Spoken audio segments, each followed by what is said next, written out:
Perang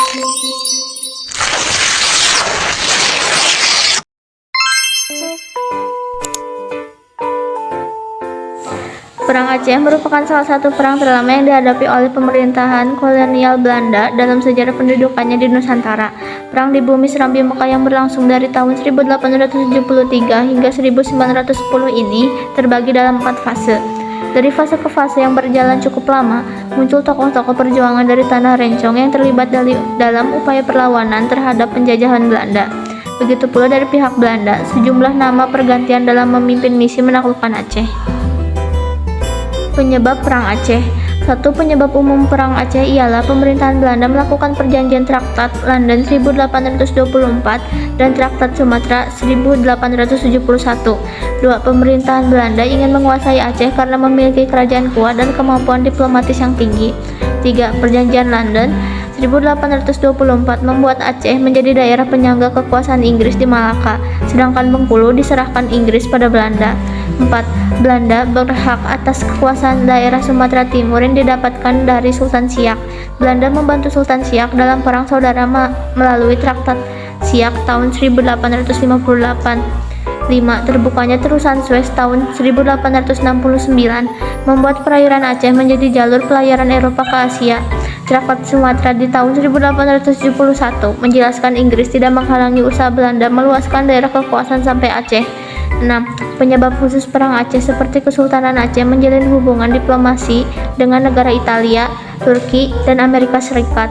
Belanda cemas nantinya Aceh menuntut untuk diakui kedaulatan oleh Belanda. 7. Belanda menginginkan Aceh tunduk pada pemerintahan, tetapi Sultan Aceh menolak tunduk pada Belanda hingga terjadi perang. Proses dan fase Perang Aceh.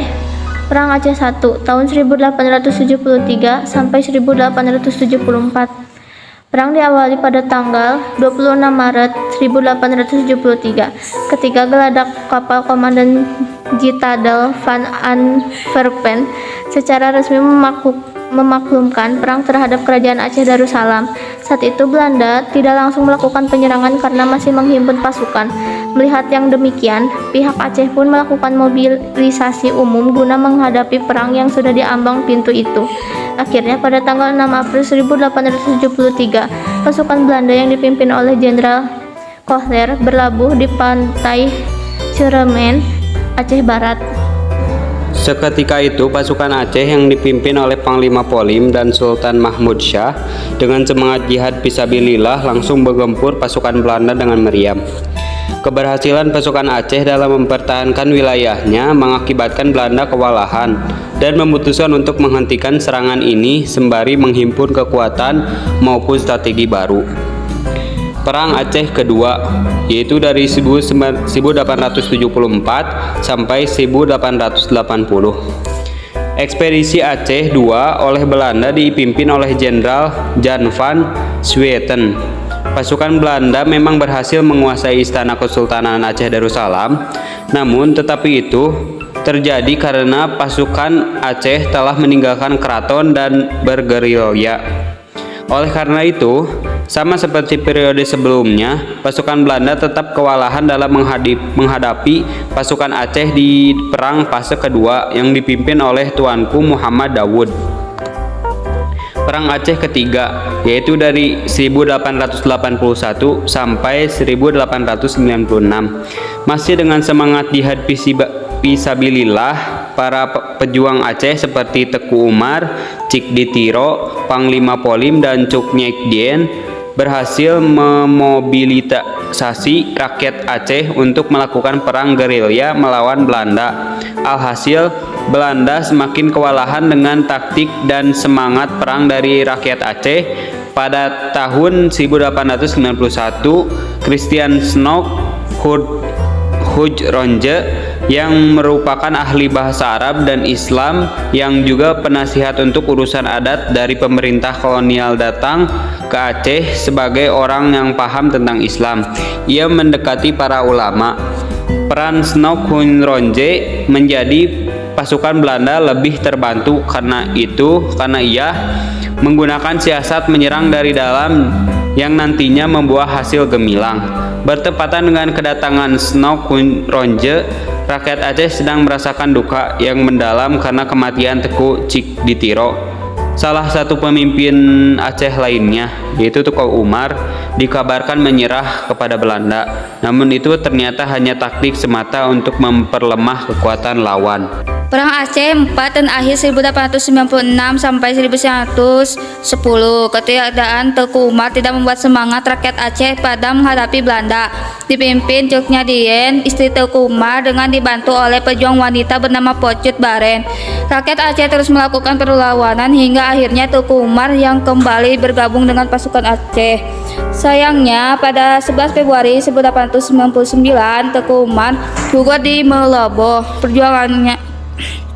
Perjuangannya pun kembali dilanjutkan oleh Cut Nyak Dien bersama Pocut Baren. Ibrahim Alfian dalam Perang di Jalan Allah, Perang Aceh 1873 sampai 1912 dalam kurung 1987 mengungkapkan kondisi rakyat Aceh mulai melemah karena kematian dari beberapa pemimpinnya.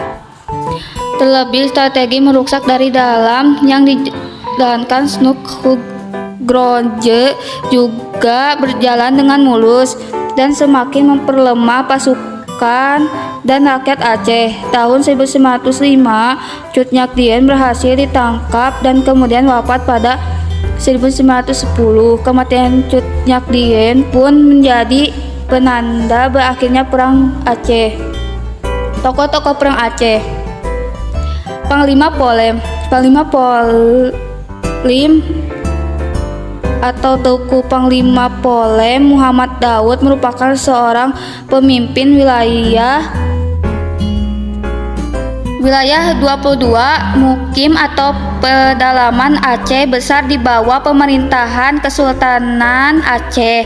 Panglima Polem dan pasukannya ikut bergabung dengan Teku Umar dan pernah terlibat pertempuran besar melawan penjajahan Belanda pada April 1896.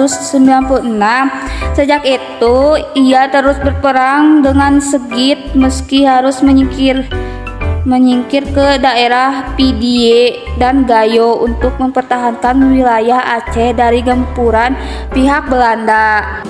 Cut Nyak Dien lahir pada 1848 di Kampung Lam Padang, Paukan Bada. Ia merupakan keluarga bangsawan. Ayah dan ibunya keturunan kepala pemerintahan di Aceh saat itu. Cut Nyak Dien menikah 2 kali. Pertama dengan Teku Cik Ibrahim dan kedua dengan Teku Umar. Keduanya bernasib sama, gugur di pertempuran melawan penjajah. Cut Nyak Dien lalu meneruskan perjuangan suaminya dalam memerangi Belanda hingga akhirnya tertangkap pada November 1905. Teku Umar dikenal karena cara perlawanannya terhadap Belanda yang berbeda dari para pejuang Aceh lainnya, termasuk istrinya sendiri yaitu Cut Nyak Dien. Ia memilih bekerja sama dengan Belanda hingga diangkat menjadi seorang panglima perang dan mendapat berbagai fasilitas seperti uang dan senjata. Mengutip laman resmi Pemprov Aceh, apa yang dilakukan Teku Umar merupakan sandiwara. Setelah mengumpulkan banyak uang dan senjata, ia berbalik melawan Belanda hingga akhirnya tewas dalam pertempuran di Malabo. Cut Nyak Mutia merupakan pahlawan wanita asal Aceh yang dikenal kegigihannya dalam melawan penjajahan Belanda dan kisah asmaranya yang tragis. Ia menikah 3 kali yang mana 2 suaminya tewas ketika sama-sama berperang melawan penjajahan Belanda. Teku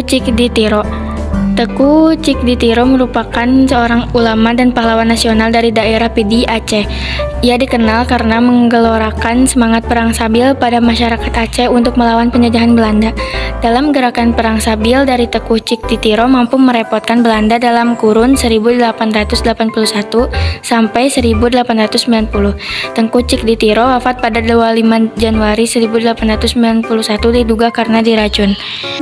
Laksamana Malahayati. Menurut sejarah, Laksamana Malahayati memimpin 2000 orang dalam pasukan Inung Bale atau janda-janda pahlawan yang telah syahid berperang melawan kapal-kapal dan benteng-benteng Belanda pada 11 September 1599 sekaligus membunuh Cornelis de Houtman dalam pertempuran 1 lawan 1 di geladak kapal. Laksamana Malahayati adalah Panglima Angkatan Laut pertama di dunia karena sampai ini belum ada lagi panglima perang di dunia katanya. Muhammad Daud Syah merupakan Sultan Aceh terakhir yang berdaulat. Ia memimpin kerajaan Aceh Darussalam perang berkecamuk. Sebagian besar usianya habis dalam perjuangan mempertahankan kedaulatan Aceh. Meski tubuhnya ditawan, ia tak pernah mau melepaskan tanah airnya ke penjajah.